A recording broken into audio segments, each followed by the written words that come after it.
Welcome back to Kin in Line. I make this part 102. Tucked away in amongst all my UK sort of memorabilia and drawings, I found these photographs of a three-dimensional chess set that I made for my final year at art school. So this is the only record I have of this thing. It was 8 boards, silk screened with translucent red ink to get the squares. So it was 8 things high. It's a pity I don't have a picture that shows the whole thing.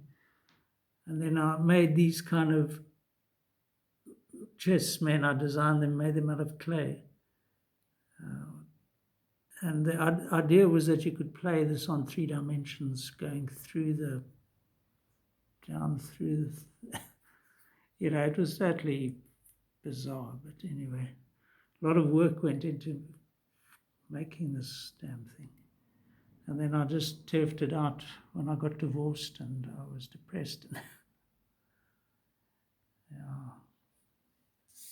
Anyway, I'm going to take up this little section with a bit of...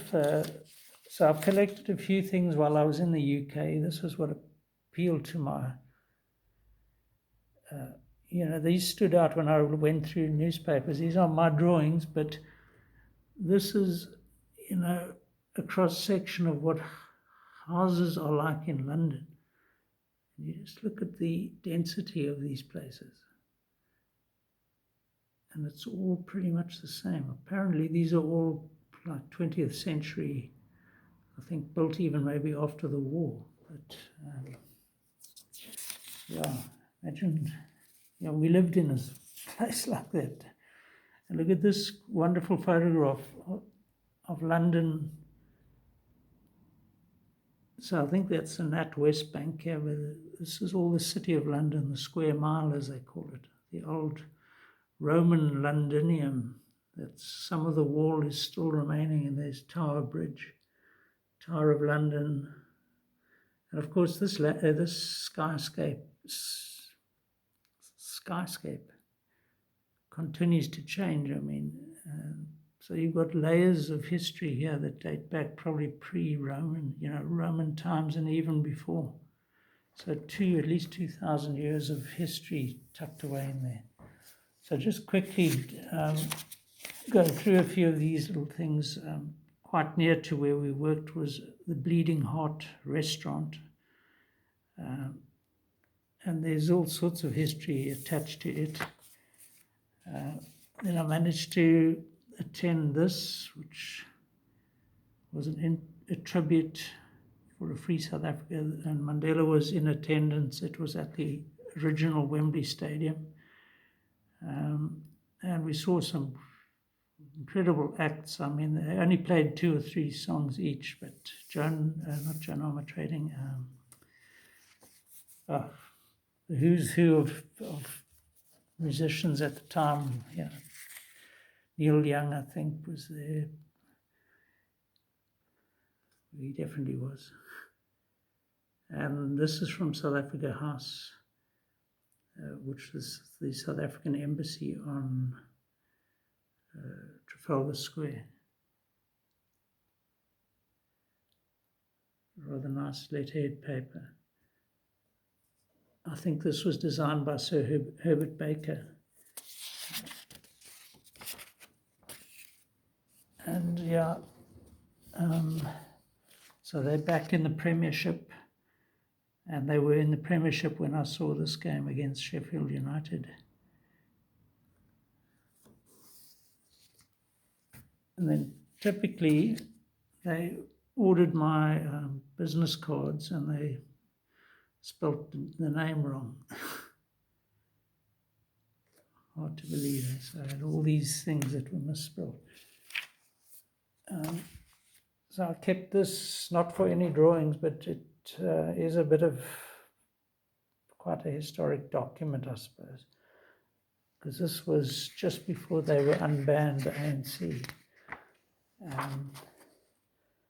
See, January the 8th, 1990, statement of the National Executive Committee. I wonder, I would have to reread this to see if they expected de Klerk to unban them in a month, just about a month from this date, 2nd of February 1990. It certainly came as a surprise to most of us, although de Klerk was loosening it. And then I got this. This was a guy called Nad Pillay. He worked at the London office in Penton Street, which I visited, and I met up with Mendy Msimang briefly. He was the sort of boss there. Later became a senior person when they came back to South Africa in the government. And this was the Pretoria Minute. So August 1990, this was the outcome of a meeting between the ANC and the National Party. So also quite a historic facts. Yeah. And then just to show that I was doing my work even. So I mentioned John Cavell earlier, and this was a precursor to actual emails. This is how we received sort of telexes virtually. So this was from John Cavell, who had to go through to South Africa for something, and I took over. And thanks for keeping the financial stories flowing. Old Mutual, VW, etc., all got good showing here. Am I needed back in London? And Mick Collins, he was somebody quite senior in Joburg office. Thank you for your good service and timing on the SA bond issue. Real professional performance. So, I seem to do the job okay. So kept me there for 2 years, and experience I'll never forget. So, also ample opportunity for drawing, including my son's rocking horse. You've got to remember the important things in life, Sure. So here's another, just since I'm on this line here, it's not only my lines, it's other people's lines, and even the lines created by a stamping, House of Commons. Who's got they got Kim Bentley. See, I was always Ken or Kim. So nobody's kind of got my name correct, but this was from the House of Commons, and look at this thing on the back here, embossed. I think that's called the Portcullis at Westminster. These are quite memorable, but I don't know. So here they got it correct from the Foreign Commonwealth Office, which I visited on one occasion for some sort of social. I had to become a member of the Foreign Affairs, the Foreign Correspondence Organization. I forget what it was called.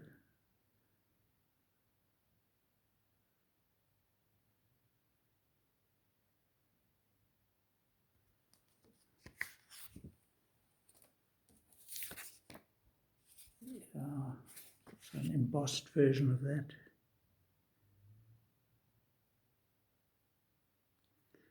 No expense spared here when one of the Lanis, it's also from the foreign. So I had to go to a regular briefing by the Foreign Affairs Department, and then you could speak, ask questions of them, and see there's actually something in here. Yeah, an invitation. Oh, this is the thing, the autumn party. Quite a thing. Only lasted about an hour, and then I got it up.